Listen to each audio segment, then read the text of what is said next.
الشیطان الرجیم بسم اللہ الرحمن الرحیم نحمد و نصلی علی رسول الکریم اما بعد معزز سامعین السلام علیکم ورحمۃ اللہ وبرکاتہ۔ حمد و ثنا رب ذوالجلال کے لیے جو تخت عظمت جلال پر ہمیشہ سے متمکن ہے اور ہمیشہ رہے گا۔ اس کی قدرت کاملہ یہ کہ سیاہ پہاڑ پر چلنے والی سیاہ چوٹی کو سیاہ رات میں دیکھتا اور اس کی آہٹ کو سنتا ہے۔ وہ ایسا باجبروت خدا ہے کہ سمندر اور مد و جزر کا پیدا کرنے والا، رات اور دن کا بنانے والا، خزاں و قدر کا مالک و مختار ہے۔ عزت اور ذلت کا دینے والا وہی پروردگار ہے۔ زندگی اور موت اسی کے ہاتھ ہے۔ ہم اسی کی حمد و ستائش بیان کرتے ہیں، اسی کے بڑائی کے راگ الاپتے ہیں کہ اس خلاق اکبر نے جو عظیم احسان ہم پر کیا وہ یہی کہ امت محمدیہ میں پیدا فرمایا اور خود اس امت کی تعریف فرمائی کہ تم بہترین امت ہو، لوگوں کو برائیوں سے روکتے ہو، بھلائیوں کی طرف بلاتے ہو۔ درود و سلام سید العرب والعجم جمیل الشیم صاحب الجود والکرم صلی اللہ علیہ وسلم کی ذات اقدس پر کہ جس ذات گرامی نے عرب کے بدووں اور خانہ بدوشوں کو تاریخ انسانی کے کاروان کا سالار بنا دیا۔ بزرگوں اور دوستو، اللہ کے نبی صلی اللہ علیہ وسلم جس بستی میں آئے وہ ایسرپ کہلاتا تھا، اور اس کے بعد اس کے اندر جو قبائل تھے جیسے میں نے بتایا کہ بنو خنیقہ، بنو نزیر اور بنو قریظہ، اس وقت اللہ کے نبی صلی اللہ علیہ وسلم جس وقت مدینہ منورہ تشریف لائے وہاں کی آبادی 10,000 تھی اور 5,000 جس کے اندر یہودی تھے۔ یہودی جو قوم ہے وہ ان کے 59 قلعے تھے جس کے اندر وہ لوگ مال و اسباب رکھتے، ذخیرہ جمع کرتے، اناج کا ذخیرہ جمع کرتے، میوے رکھتے۔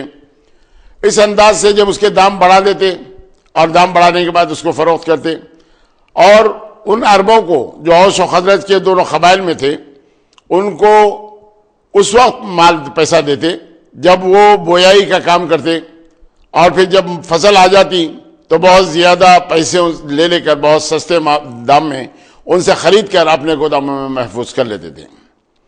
اس لیے کہ تجارت وہ لوگ کرتے اور یہ لوگ زراعت کا کام کرتے، اور یہ تمام کا تمام اس انداز سے معاملہ چلتا رہا۔ اللہ کے نبی صلی اللہ علیہ وسلم کی جو زوجہ محترمہ بنی بات حضرت ام صفیہ بنت حی ابن اخطب، یہ حی ابن اخطب کی بیٹی جن کو حی ابن اخطب بہت زیادہ چاہتا تھا، اور ان کے ایک بھائی تھے حی ابن اخطب کے بیٹے ابو یاسر بن اخطب، وہ اور حی ابن اخطب دونوں اللہ کے نبی صلی اللہ علیہ وسلم کا دیدار کرنے کے لیے پہنچے، اور اس کے بعد جب وہ واپس آئے تو بی بی محترمہ نے بتایا کہ میرا باپ مجھے بہت عزیز رکھتا تھا، جب باہر سے آ جاتا تھا بہت پیار و محبت کیا کرتا تھا، لیکن آج آنے کے بعد ان کے مزاج کے اندر بالکل فرق تھا، یعنی کسی قسم کا کوئی التفات مجھ پر نہیں رہا، اور وہ اس انداز سے رہے، اور دونوں بھائیوں کی جو گفتگو ہوتی رہی وہ اس انداز سے کہ ابو یاسر نے کہا کہ بلا شبہ وہ اللہ کے رسول ہے، اور ہماری کتابوں سے جو بات ظاہر ہے وہ تمام کی تمام بات ان میں موجود ہے، لیکن حی ابن اخطب نے کہا کہ میں قطعی طور پر ان کو ماننے کے لیے تیار نہیں۔ اس انداز سے دونوں بھائیوں میں تھوڑی سی تکرار بھی ہو گئی۔ تو اس انداز سے حی ابن اخطب آخری وقت تک اللہ کے نبی صلی اللہ علیہ وسلم کا دشمن ہی رہا، لیکن حسن اتفاق اس کی بیٹی اللہ کے نبی صلی اللہ علیہ وسلم کی زوجہ محترمہ بنی اور تمام مسلمانوں کی ماں بنی۔ تو بزرگوں اور دوستو، یہ بنو خنیقہ کے جو لوگ تھے اور یہ زرگری کا کام کیا کرتے تھے، سونے کا کام کیا کرتے تھے۔ خنیقہ کے معنی خود زرگری کے ہیں، سونا بنانے کے ہیں۔ اور یہ بنو نزیر جو تھے یہ کہتے ہیں شاداب، سرسبز، اس انداز سے۔ اور بنو قریظہ جو تھے وہ ایک ایسا درخت جس کی وجہ سے دباغت کا کام کیا کرتے چمڑے کی، تو وہ لوگ جوتے وغیرہ بنانے کا کام لیا کرتے تھے، لیکن ان کے جو حساب کو تمام یہودیوں نے رکھا تھا کہ وہ ان کا آدھا یعنی 2 آدمی مساوی ایک آدمی کے، لیکن اللہ کے نبی صلی اللہ علیہ وسلم نے ان کا درجے کو بھی بہت زیادہ بلند کیا تھا۔ تو یہ یہودی قوم ان لوگوں کے ساتھ جس قسم کا عمل کیا کرتی تھی اس سے وہ تمام کے تمام لوگ نالاں تھے، لیکن یہ لوگ ان دونوں کو آپس میں اوس و خزرج کو لڑا دیتے اور اس کے بعد اپنا فائدہ اٹھاتے، یہ ان سے خرید لیتے، وہ ان سے خرید لیتے۔ اس انداز سے یہ معاملہ تمام کا تمام چلتا رہا۔ اللہ کے نبی صلی اللہ علیہ وسلم جب آ گئے تو سب سے پہلے آپ کو اس بات کا خیال آ گیا کہ آپ وہاں پر ایک قانون متعین کر دیں، قانون بنا دیں، تاکہ وہاں کے رہنے والے اوس و خزرج یہودی اور اسرائیلی بھی تھے، یعنی حضرت عیسیٰ علیہ السلام کو ماننے والے بھی تھے، ان تمام لوگوں کو ایک قانون کے تحت اللہ کے نبی صلی اللہ علیہ وسلم جوڑنا چاہتے تھے، جس کی وجہ یہ تھی کہ اگر باہر سے کوئی حملہ آور ہو جائے تو سارے کے سارے مل کے اس سے مقابلہ کریں۔ اس لیے کہ اہل مکہ اللہ کے نبی صلی اللہ علیہ وسلم کے مکے سے نکل جانے کے بعد ان کے سینوں پر سانپ لوٹنے لگا، اس لیے کہ یہ مملکت اسلامیہ جو مدینہ منورہ میں اللہ کے نبی صلی اللہ علیہ وسلم کے آنے کے بعد جو پھل پھول رہی ہے، اس کو قطعی طور پر وہ لوگ برداشت نہیں کر سکتے تھے۔ تو چنانچہ ان لوگوں نے دیکھا کہ کیا کیا جائے، تو انہوں نے اپنا اعلی کار سب سے بڑے منافق عبداللہ بن ابی بن سلول کو بنایا۔ ان کا تعلق قبیلہ خزرج سے تھا، اور ان لوگوں نے ان کو اس لیے بنایا کہ اللہ کے نبی صلی اللہ علیہ وسلم کے آنے سے پہلے ایک کوڑیوں کا تاج تیار کیا گیا تھا جو عبداللہ بن ابی بن سلول کے لیے رکھا تھا کہ اس کو بادشاہ بنا دیں۔ اوس و خزرج بعض کی جنگ کے بعد بہت زیادہ کمزور ہو گئے تھے، بہر صورت وہ لوگ صلح صفائی اس انداز سے کرتے ہیں۔ اللہ تعالیٰ نے ان پر جو احسان کیا وہ یہ کہ اللہ کے نبی صلی اللہ علیہ وسلم کے دست اقدس پر جب غبا کی گھاٹی میں 6 اور اس کے بعد 12 اور اس کے بعد پھر جب تیسری مرتبہ یہ لوگ آ گئے تو ان کی تعداد 100 کے قریب ہو گئی، تو اس وقت یہ لوگ حضرت مصعب بن عمیر کے ہاتھ پر ایمان لانے کے بعد یہ شیر و شکر ہو گئے۔ اللہ کے نبی صلی اللہ علیہ وسلم کے آنے کے بعد اس میں اور زیادہ تقویت ہو گئی، اور نماز جمعہ کا بھی اہتمام اللہ کے نبی صلی اللہ علیہ وسلم کے حکم کے مطابق وہاں پر ہونے لگا تھا۔ اب میثاق وہاں کے جو قوانین بنائے گئے ان قوانین میں یہ بات تھی کہ اگر کوئی باہر سے حملہ آور ہو جائے تو اس کے اندر مل کر مقابلہ کریں گے۔ یہودیوں کے ساتھ مکمل طور پر آزادی دے دی گئی کہ ان کو مذہبی آزادی حاصل رہے گی، کسی قسم کا اس کے اندر کوئی تفرقہ نہیں ہوگا، کوئی ممانعت نہیں کرے گا، بلکہ وہ اپنے حساب کتاب سے کام کریں گے۔ اور تمام کے تمام اگر کوئی معاملہ ہوتا اور سمجھ میں نہ آئے تو وہ اللہ کے رسول صلی اللہ علیہ وسلم سے رجوع ہونا اور اپنے مسئلے کو حل کر لینا۔ ایام جاہلیت میں جو خون خرابہ ہونے کے بعد دیت دی جاتی، یعنی ایک آدمی کا اگر خون کا لیا جاتا تو 10 اونٹ دیے جاتے، تو وہ 10 اونٹوں کے اس معاملے کو اسی انداز سے اللہ کے نبی صلی اللہ علیہ وسلم نے برقرار رکھا، اور رکھتے ہوئے یہ تمام معاہدے ہو گئے۔ تو اس کے اوپر یہودیوں نے بھی معاملے کو مان لیا اور اللہ کے نبی صلی اللہ علیہ وسلم کی اطاعت اس انداز سے کرانے کے لیے وہ تیار ہو گئے۔ اب یہاں فراست رسول اکرم صلی اللہ علیہ وسلم غور فرمائیے کہ نبی امی صلی اللہ علیہ وسلم نے وہ معاہدات بنا دیے، وہ قواعد بنا دیے جس کی روح سے کوئی بھی آدمی منحرف نہیں ہو سکتا تھا۔ اور یہ وہ زمانہ تھا جب اس بات کا خدشہ تھا کہ کہیں دشمن حملہ آور نہ ہو جائے، اور دشمن حملہ آور نہ ہو جائے تو اللہ کے نبی صلی اللہ علیہ وسلم کی زبان مبارک سے نکلا، اگر آج کوئی اچھا سا آدمی اگر پہرا دیتا اور یہ پہرا دینے کی ذمہ داری لیتا تو بہت اچھا تھا۔ تو حضرت سعد بن ابی وقاص نے بڑھ کر اس ذمہ داری کو قبول کیا اور اللہ کے نبی صلی اللہ علیہ وسلم کے رات بھر آپ کاشان نبوی کا پہرا دیتے رہے۔ اللہ کے نبی صلی اللہ علیہ وسلم نے انہیں بڑی دعائیں دیں، صحابہ کرام کا یہ عمل رہا۔ اور ایک مرتبہ رات میں ہوا یہ کہ بہت زیادہ دھماکہ ہوا، بہت زیادہ زور سے آواز آئی، تو لوگ تمام کے تمام جاگ گئے اور تمام متفکر تھے۔ تو اللہ کے نبی صلی اللہ علیہ وسلم نے منذب نام کا ابو طلحہ زید انصاری کا ایک گھوڑا منگوایا، اور اس کے بعد اللہ کے نبی صلی اللہ علیہ وسلم اس پر بیٹھ کر اس مقام پر پہنچے جہاں سے دھماکہ ہوا تھا، جو آوازیں آئی تھیں۔ اس کے کچھ دیر کے بعد اللہ کے نبی صلی اللہ علیہ وسلم واپس ہوئے اور کہا کہ آرام سے سو جاؤ، کسی قسم کی کوئی فکر کی بات نہیں ہے۔ لیکن یہ معاملہ بڑا اس انداز کا تھا کہ ہر مسلمان چوکس اور چوکنا تھا کہ کہیں خدا نخواستہ اللہ کے نبی صلی اللہ علیہ وسلم کو تکلیف نہ پہنچ جائے، کہیں کفاران مکہ یہاں پر آ کر حملہ آور نہ ہو جائے۔ چنانچہ اسی زمانے کا ایک واقعہ یوں ہوا کہ ایک یہودی نے اللہ کے نبی صلی اللہ علیہ وسلم سے ملنے کی خواہش کی۔ اللہ کے نبی صلی اللہ علیہ وسلم کے پاس جب وہ پہنچا تو کہا کہ آپ کی تعلیمات اور وہ وحی الہی کے جو احکامات آپ پر آئے ہیں کچھ ہم سننا چاہتے ہیں۔ جب اس نے یہ کہا تو اللہ کے نبی صلی اللہ علیہ وسلم نے جب قرآن کی تلاوت فرمائی تو اس نے کہا آپ کو ماننے والا بالکل صحیح اور آپ کو نہیں ماننے والا وہ کاذب رہے گا۔ بلا شبہ ایسا محسوس ہوتا ہے کہ قرآن اور توریت ایک آفتاب کی 2 شعاعیں ہیں، اس انداز سے انہوں نے کہا۔ اور جب تلاوت کلام پاک جاری تھی تو ایک دوسرا اور یہودی عالم آ گیا، وہ سننے کرنے کے بعد سورہ یوسف کو اس نے سوال کیا کہ آپ کو یہ واقعہ کیسے معلوم ہو گیا؟ اللہ کے نبی صلی اللہ علیہ وسلم نے فرمایا کہ اللہ کے احکامات ہیں، اللہ تعالیٰ نے یہ تمام کلام الہی میں تمام بات بتلائی جس کی میں نے تلاوت کی۔ تو فوراً اپنے قبیلے میں پہنچا، سارے لوگوں کو اکٹھا کیا، جمع کرنے کے بعد بولا کہ دیکھو یہ توریت اور قرآن دونوں ایک ہی طرح سے حیات موسیٰ پہ جیسے توریت اتری تھی ایسے ہی محمد کے اوپر بھی، اور محمد کے پڑھنے کا انداز بھی بہت زیادہ اچھا ہے۔ تو چنانچہ وہ لوگ آئے اللہ کے نبی صلی اللہ علیہ وسلم سے پھر گزارش کی کہ آپ سورہ یوسف سنائیے. تو جب اللہ کے نبی صلی اللہ علیہ وسلم نے سورہ یوسف سنائی تو تمام کا تمام قبیلہ مسلمان ہو گیا, داخل اسلام ہو گیا. اس انداز سے یہ تمام معاملے تو ہوتے رہے. اس لیے کہ یہودی جب اللہ کے نبی صلی اللہ علیہ وسلم مدینہ منورہ پہنچے تو مدینہ منورہ پہنچے کے بعد آپ نے دیکھا کہ 10 محرم کو عاشورہ کا وہ روزہ رہتے ہیں. پوچھا گیا تو معلوم یہ ہوا کہ فرعون سے نجات ملی تھی, اسی لیے یہ روزہ وہ لوگ رکھتے ہیں. تو اللہ کے نبی صلی اللہ علیہ وسلم نے بھی یہ کام کیا, مسلمانوں کو اس بات کا حکم دیا کہ آپ بھی روزہ رکھیں, لیکن ایک نہیں 2, 9 تاریخ اور 10 تاریخ کو رکھیں. اگر 9 تاریخ کو 9 محرم کو اگر کسی وجہ سے نہ رکھ سکے تو 10 کے بعد 11 کے لیے بھی آپ روزہ رکھیں, یعنی ان کی مطابقت نہ ہو بلکہ آپ اس انداز سے کریں. اللہ کے نبی صلی اللہ علیہ وسلم جو معاملے ہوتے ہیں ان تمام کو خود طے کرتے, کسی قسم کی کوئی اس کے اندر لوگوں کو کسی قسم کا کوئی شکایت کا موقع نہیں ملتا, اور اللہ کے نبی صلی اللہ علیہ وسلم اس انداز سے ہوتا.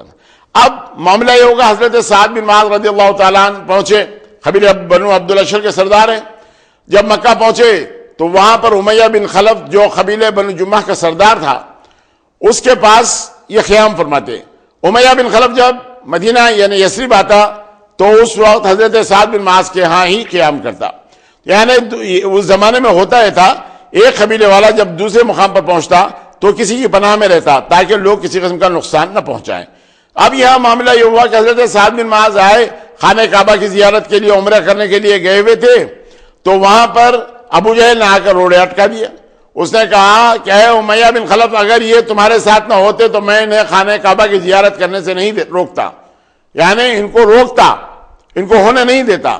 اس وقت حضرت سعد بن معاذ بڑے شجاع اور بڑے بہادر تھے, انہوں نے اسی انداز میں جواب دیا. آواز بہت زیادہ بلند ہو گئی.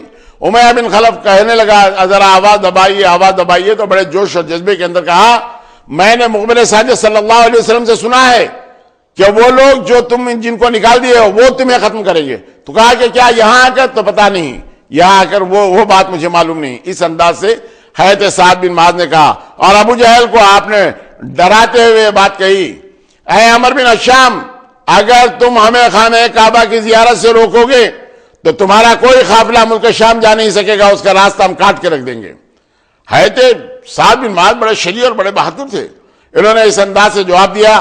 یہ لوگ بڑے خائف ہوئے کہ کیا مسلمان یہاں آ کے ختم کر دیں گے یا کچھ اور معاملہ ہوگا. اس تذبذب میں رہے, اور واپس آنے کے بعد انہوں نے اللہ کے نبی صلی اللہ علیہ وسلم کے سامنے یہ بات کیا. اب یہاں مسلمانوں کے سامنے جو بات تھی وہ بات یہ کہ ابھی مقابلہ کرنے کے لیے کوئی احکامات نہیں آئے تھے, آپ جنگ و جدال کے لیے کوئی احکامات اللہ کی طرف سے نہیں آئے تھے. اسی لیے وہ 13 سالہ اللہ کے نبی صلی اللہ علیہ وسلم کی مکی زندگی, جس کے اندر سب کچھ برداشت مسلمان کرتے رہے, سختیوں کو جھیلتے رہے, صرف ایک واقعہ ایسا رونما ہوا تھا کہ حضرت سعد بن ابی وقاص جو بعد میں فاتح ایران بنتے ہیں, انہوں نے ایک کام یہ کیا تھا کہ ایک وادی میں نماز اپنے ساتھیوں کے ساتھ پڑھ رہے تھے کہ کچھ اشرار وہاں پر آ گئے, اور ان لوگوں نے آپ سے مذاق کرنا چاہا. تو آپ نے ایک اونٹ کی ہڈی اٹھاتے ہوئے اس کے سر پر اس زور سے مارا کہ خون بہنے لگا. یہ مکہ مکرمہ میں صرف ایک واقعہ رونما ہوا تھا جو مسلمانوں کے ہاتھ سے کسی کا خون نکلا تھا. اب یہاں واپس آ جانے کے بعد اللہ کے نبی صلی اللہ علیہ وسلم چاہتے یہ تھے کہ کفاران مکہ یہ نہ سمجھ لے کہ مدینہ جانے کے بعد یہ لوگ بالکل بے خوف ہو گئے اور پھر وہاں پر ہی رہنے لگے. اس انداز سے انہوں نے وہ کام نہیں کیا, بلکہ ان لوگوں کو آپ نے یہ بتلا دیا کہ ہم چاہے کہیں رہیں لیکن تمہارے حرکات و سکنات پہ ہماری نظر ہے. یہ بتانے کے لیے اللہ کے نبی صلی اللہ علیہ وسلم چھوٹی چھوٹی ٹکڑیوں میں مجاہدین اسلام کو بھیجتے تھے. اب میں یہاں آپ کو بتلا دوں کہ سیریا کسے کہتے ہیں اور غزوے کی تعریف کیا ہے. سیریا اس جنگ کو کہتے ہیں جس کے اندر اللہ کے نبی صلی اللہ علیہ وسلم شامل نہ رہے ہوں, مجاہدین اسلام کو بھیجا گیا ہو. اور پھر دوسری بات یہ غزوہ اس کو کہتے ہیں جس کے اندر بنفس نفیس اللہ کے نبی صلی اللہ علیہ وسلم نے شرکت کی اور آپ پہنچے تو وہ غزوہ ہے. اللہ کے نبی صلی اللہ علیہ وسلم کی حیات طیبہ میں کل 27 غزوات ہیں جس کے اندر اللہ کے نبی صلی اللہ علیہ وسلم نے بنفس نفیس شرکت کی, اور اس میں 13 تو ایسے بھی غزوات ہیں جس کے اندر کسی قسم کی کوئی جنگ و جدال نہیں ہوئی اور پھر وہ واپس ہو گئے. جس میں جنگ و جدال ہوئی وہ غزوہ بدر تھا, غزوہ احد تھا, بنو قینقاع تھا, اور خندق کی جنگ تھی, اور اس کے بعد فتح مکہ رہا. فتح مکہ کے بعد حنین اور طائف ان تمام لوگوں میں جنگ و جدال ہوتی رہی، جس کے اندر لوگ مرتے بھی رہے اور شہید ہونے والے شہید ہوتے بھی رہے. یہ بات ہے جن کے تمام تفصیلات انشاءاللہ المستعان آپ کے سامنے آتے رہیں گے. اب اللہ کے نبی صلی اللہ علیہ وسلم کے سامنے صرف یہ بات تھی کہ اہل مکہ کو یہ بتلا دیں کہ ہم لوگ مدینہ آنے کے بعد غافل نہیں.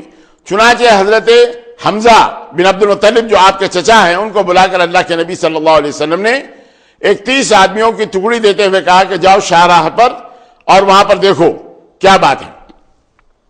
چنانچہ حضرت حمزہ بن عبد المطلب جب وہاں پہنچے اور جانے کے بعد وہ قافلے ایسے ہوا کرتے تھے جس کے اندر 50,000 ہزار دینار کا مال ہوتا اور ان کی حفاظت کے لیے 300 آدمی جنگجو ان قبیلوں میں رکھے جاتے تھے، ان قافلوں میں رکھے جاتے تھے. اگر راستے میں کسی قسم کا اور کوئی دباؤ پڑ جائے یا کوئی اور لوٹیرے آ جائیں تو ان کا مقابلہ کرنے کرانے کے تعلق سے یہ لوگ رکھا کرتے تھے. ان کا ایک اصول تھا. اور جب حضرت حمزہ بن عبد المطلب جب پہلا سریہ لیے ہوئے اس شاہراہ پر پہنچے تو اس وقت ہوا یہ کہ دونوں سب بندیاں ہو گئیں، یعنی 30 مجاہدین ایک طرف اور 300 آدمی ایک طرف، اس انداز سے. لیکن اس زمانے میں جوہنی قبیلے کا ایک مجدی جس کا نام مجددی تھا وہ آیا اور اس نے دونوں کے بیچ میں غیر جانبدار ہوتے ہوئے صلح صفائی کر دی. اس وقت ابو جہل نے بھی یہی مناسب سمجھا کہ یہاں سے خالی چلے جائیں، خاموش چلے جائیں، وہی بہتر ہے ورنہ جنگ و جدال کی نوبت آ جائے گی. اس انداز سے وہ واپس جانا مناسب سمجھا. لیکن حضرت حمزہ بن عبد المطلب نے پہلی مرتبہ اس سے غیر جانبدارانہ رویہ اختیار کرنے کے لیے ایک معاہدہ لیا، اور یہ سب سے پہلا معاہدہ ہے جو حضرت حمزہ نے مجددی سے لیا، جو قبیلہ بنو جوہینیہ کا آدمی تھا، مجددی بن عمر، اس سے لیتے ہوئے آپ آئے. یعنی انہوں نے سب سے پہلے تسلیم کیا مملکت اسلامیہ کو مدینہ منورہ میں. اس انداز سے آپ واپس ہوئے اور اللہ کے نبی صلی اللہ علیہ وسلم نے تمام باتیں بتائی. اللہ کے نبی صلی اللہ علیہ وسلم نے خوشی کا اظہار کیا، اور اس کے بعد پھر اللہ کے نبی صلی اللہ علیہ وسلم کی نظر انتخاب حضرت عبیدہ ابن حارث بن عبد المطلب پر پڑی. ان کو کچھ آدمیوں کو دیتے ہوئے اللہ کے نبی صلی اللہ علیہ وسلم نے بھیجا کہ اس شاہراہ پر جاؤ اور تمام دیکھو. تو حسن اتفاق یہ کہ اس میں حضرت سعد بن ابی وقاص بھی موجود تھے، اور حضرت سعد بن ابی وقاص نے دیکھا کہ آدمیوں کی تعداد تو ہمارے ساتھ کم ہے اور ان لوگوں کے پاس زیادہ ہے، تو انہوں نے تیر اندازی کی. یہ پہلا تیر تھا جو کفار کی طرف سے مسلمانوں کی طرف سے بھیجا گیا، پھینکا گیا جو کفار کے اوپر. تو وہاں پر کوئی آدمی زخمی ہو گیا، جانور زخمی ہو گیا، اونٹ زخمی ہو گیا، گھوڑا زخمی ہو گیا. اس انداز سے ان کے ترکش میں 8 تیر تھے، 8 تیروں کا انہوں نے نشانہ بنایا. اور پھر اس کے بعد آ کر اللہ کے نبی صلی اللہ علیہ وسلم سے اس بات کا اظہار کیا. اس قافلے میں ابو سفیان بن حرب تھے، وہ جان چکے کیا یہ تیر انداز کون ہے جو بلا کا نشانہ باز ہے کہ اس کا ایک تیر بھی خطا نہیں ہوتا. اللہ کے نبی صلی اللہ علیہ وسلم نے دعائیں دی، لیکن اس کے بعد ایک 8 آدمیوں کو اور قافلہ حضرت سعد بن ابی وقاص رضی اللہ تعالیٰ عنہ کے ہاتھ سے آپ نے بھیجا. اور یہ جانے کے بعد اس مقام پر پہنچے جہاں کفارہ نے مکہ نے ڈیرا ڈالا تھا، لیکن ان کے پہنچنے سے پہلے وہ تمام چلے گئے.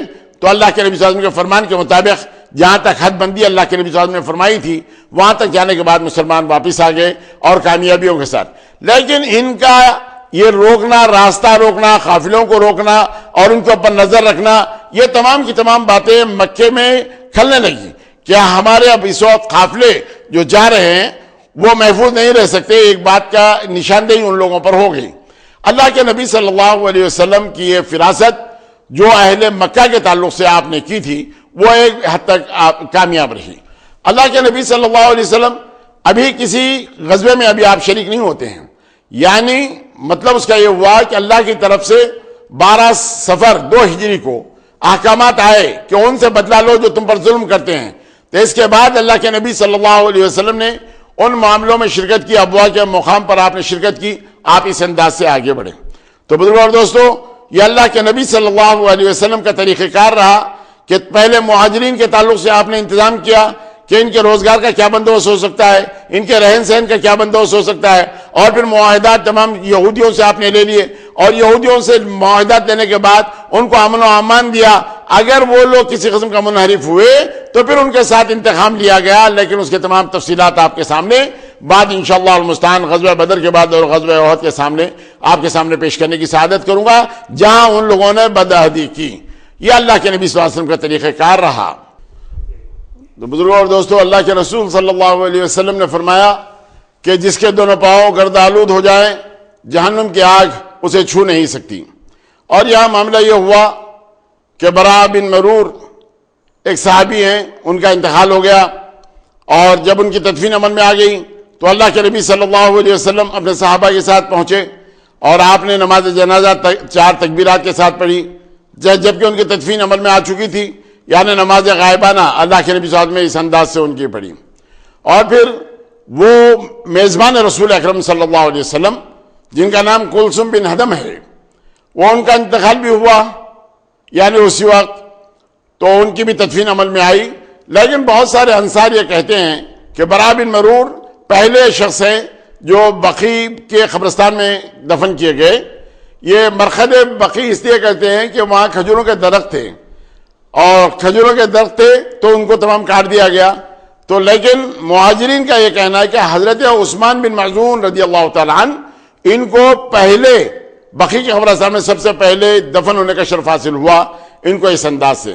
اور پھر ادھر کفاران مکہ جن کا انتقال ہو گیا، یہ عمر بن عاص بن وائل یعنی فاتح مصر کا باپ عاص بن وائل، جو اللہ کے نبی صلی اللہ علیہ صحابہ کرام سے جس انداز سے وہ گفتگو کیا کرتا تھا کہ مرنے کے بعد جب زندہ ہو جائیں گے تو میں تمہارے پیسے ادا کروں گا، اس کا بھی انتقال ہو گیا۔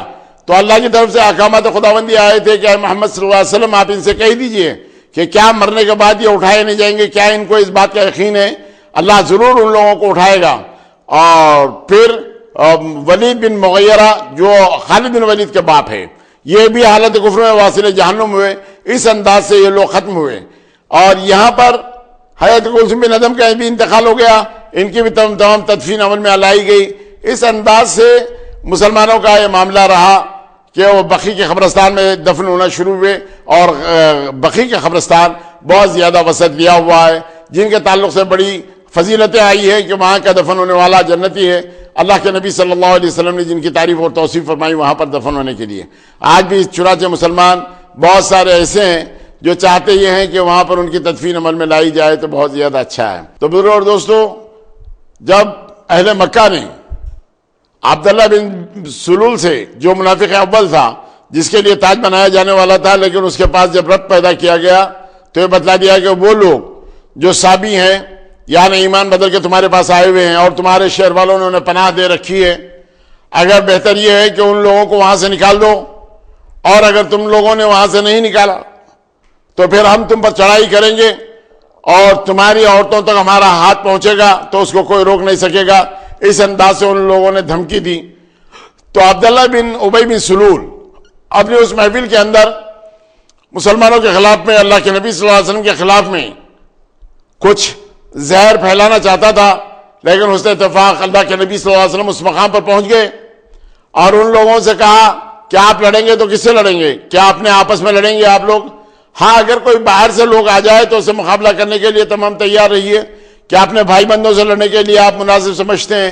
اس انداز سے، اس دل نشین انداز سے اللہ کے نبی صلی اللہ علیہ وسلم نے انہیں سمجھایا کہ وہ اس معاملے کے اندر باز رہے کہ کسی قسم کی کوئی اور معاملہ نہ رہے۔ اس بات کو عبداللہ بن ابی بن سلول نے بھی محسوس کر لیا۔ عبداللہ بن ابی بن سلول اس وقت تک یعنی غزوہ بدر کی فتح و کامرانی جب مسلمانوں کو ملی تو اس کے بعد بظاہر مسلمان ہو گیا، لیکن اندرونی طور پر وہ رشہ دوانیوں کے اندر مکمل طور پر رہا اور مسلمانوں کے خلاف میں جو زہر پھیلا سکتا تھا، منافقوں کی ایک جماعت کا سربراہ تھا، سب سے بڑا آدمی تھا، لیکن اللہ تعالیٰ نے اس کے ایک بیٹے کو اس انداز سے مسلمان بنایا کہ مت پوچھئے۔ ایک مرتبہ اس نے گستاخی کر بیٹھی تو اس وقت ان کے بیٹے نے خود ان کا جواب دیا اور اللہ کے نبی صلی اللہ علیہ وسلم سے آ کر انہوں نے التجا کی تھی۔ یہ غزوہ بنو مصطلق کے بعد یعنی 4 ہجری کے بعد ایک جنگ سے واپسی کے اوپر عبداللہ بن ابی بن سلول نے کہا تھا وہاں پر کہ اب مدینہ جانے کے بعد وہاں کے عزت دار لوگ بے عزت لوگوں کو وہاں سے نکال دیں گے۔ اشارہ حضور کی طرف تھا یا تمام مہاجرین کی طرف تھا۔ بات تھوڑی سی تھی لیکن معاملہ بہت زیادہ پھیل گیا۔ پانی کے لینے میں ایک مہاجر اور ایک انصار میں تھوڑی سی تکرار ہو گئی، تلواریں نکلنے کی نوبت آ گئی تو اللہ کے نبی صلی اللہ علیہ وسلم نے فرمایا کہ کیا وہ ایام جاہلیت کی رسمیں پھر دہرائی جائیں گی؟ اس انداز سے سارے لوگوں کو اللہ کے نبی صلی اللہ علیہ وسلم نے خاموش کیا تھا۔ تو اس وقت اس کی زبان سے یہ بات نکلی تھی کہ تم اپنے کتے کو خوب کھلاؤ پلاؤ، وہ تمہیں پر بھوکے، تم نے مہاجروں کو اپنے پاس پناہ دی، آج وہ تمہارے کو آنکھیں دکھا رہے ہیں اور تلواریں نکال رہے ہیں۔ اس انداز سے اس نے بھڑکاتے ہوئے یہ کہا تھا کہ اب مدینہ پہنچنے کے بعد وہاں کے عزت دار لوگ بے عزت لوگوں کو وہاں سے نکال دیں گے. تو چنانچہ ان کے ایک بیٹے نے آ کر کہا اللہ کے نبی صلی اللہ علیہ وسلم سے کہ اللہ کے نبی میرے باپ کو اگر قتل کرنے کے لیے کسی کو آپ نے حکم دیا ہے تو مجھے دے دو تاکہ میں اپنے ہاتھوں سے اپنے باپ کو قتل کر دوں. ایسا نہ ہو کہ کسی نے میرے باپ کو قتل کیا ہو اور جذبات میں اس کو قتل کر دوں تو جہنم میرا مقدر بن جائے گی، اس لیے آپ وہ حکم مجھے دیجئے. تو نبی کریم صلی اللہ علیہ وسلم نے فرمایا تھا کہ اے عبداللہ اس وقت تک صبر کرو جب تک تمہارا باپ یہاں پر ہے، ہم ان کو صبر برداشت کر لیں گے، صبر کر لیں گے. اس انداز سے اللہ کے نبی صلی اللہ علیہ وسلم نے بڑی طرح دی تھی. ایک مرتبہ حضرت سعد بن عبادہ رضی اللہ تعالیٰ عنہ سے بھی اللہ کے نبی صلی اللہ علیہ وسلم نے فرمایا تھا کہ عبداللہ بن ابی بن سلول کے یہ حرکات و سکنات ہیں. تو اس وقت حضرت سعد بن عبادہ رضی اللہ تعالیٰ عنہ جو خزرج کے سردار تھے، انہوں نے کہا کہ اللہ کے نبی آپ کے آنے سے پہلے بادشاہ بنایا جانے والا تھا، آپ کے آنے کے بعد اس کے تمام ارادے خاکستر ہو گئے، ختم ہو گئے، اسی لیے وہ منافقت اس کے دل میں ہے، آپ اس کو نظر انداز کر دیجئے، کسی قسم کی کوئی بات نہیں، وہ کچھ بھی کر لینے دو، لیکن یہ معاملہ ایسا ہوتا رہے گا. لیکن بزرگوں اور دوستو، جب اس کے واقعات کو میں سناؤں گا تو آپ کو سناؤں گا کہ اللہ کے نبی صلی اللہ علیہ وسلم نے اس پر کیا احسان عظیم کیا ہے اس کے مرنے کے بعد، یعنی اس کی نماز جنازہ کا پڑھانا، جبکہ حضرت عمر رضی اللہ عنہ نے روکا، لیکن اس کے باوجود اللہ کے نبی صلی اللہ علیہ وسلم کا معاملہ ایسا تھا کہ اللہ کے نبی صلی اللہ علیہ وسلم سے نماز جنازہ ان کی پڑھا دی تو اللہ کی طرف سے احکامات آ گئے، اے محمد صلی اللہ علیہ وسلم آپ آئندہ کسی منافق کی نماز مت پڑھائیے. تو اس کے بعد اللہ کے نبی صلی اللہ علیہ وسلم نے احتیاط کیا، لیکن اس کے تمام جو ساتھی تھے ان لوگوں کو یہ بات معلوم ہو گئی کہ اللہ کے نبی صلی اللہ علیہ وسلم نماز ہماری نہیں پڑھائیں گے، تو چنانچہ وہ لوگ سچے دل سے داخل اسلام ہوئے تھے. اس انداز سے یہ منافقوں کی جو ریشہ دوانیاں ہوتی تھیں تو اللہ کے نبی صلی اللہ علیہ وسلم نے فرمایا تھا منافقوں کا مسلمانوں کی صف سے نکل جانا ہی بہتر ہے، اس انداز سے بھی آپ نے فرمایا تھا. انشاءاللہ المستعان واقعات تمام جو اللہ کے نبی صلی اللہ علیہ وسلم کا یہ سفر ہے، یعنی نبی صلی اللہ علیہ وسلم کا مدینے کا، اس کے اندر جو واقعات رونما ہوں گے انشاءاللہ المستعان بڑی تفصیل کے ساتھ آپ کے سامنے رکھنے کی سعادت حاصل کروں گا انشاءاللہ المستعان. اللہ کی بارگاہ میں میری دعا ہے کہ پروردگار عالم جو کچھ ہم سن رہے ہیں اس پر عمل کرنے کی توفیق عطا فرما، ہمیں سچا اور پکا مسلمان بنا دے. وآخر دعوانا الحمدللہ رب العالمین.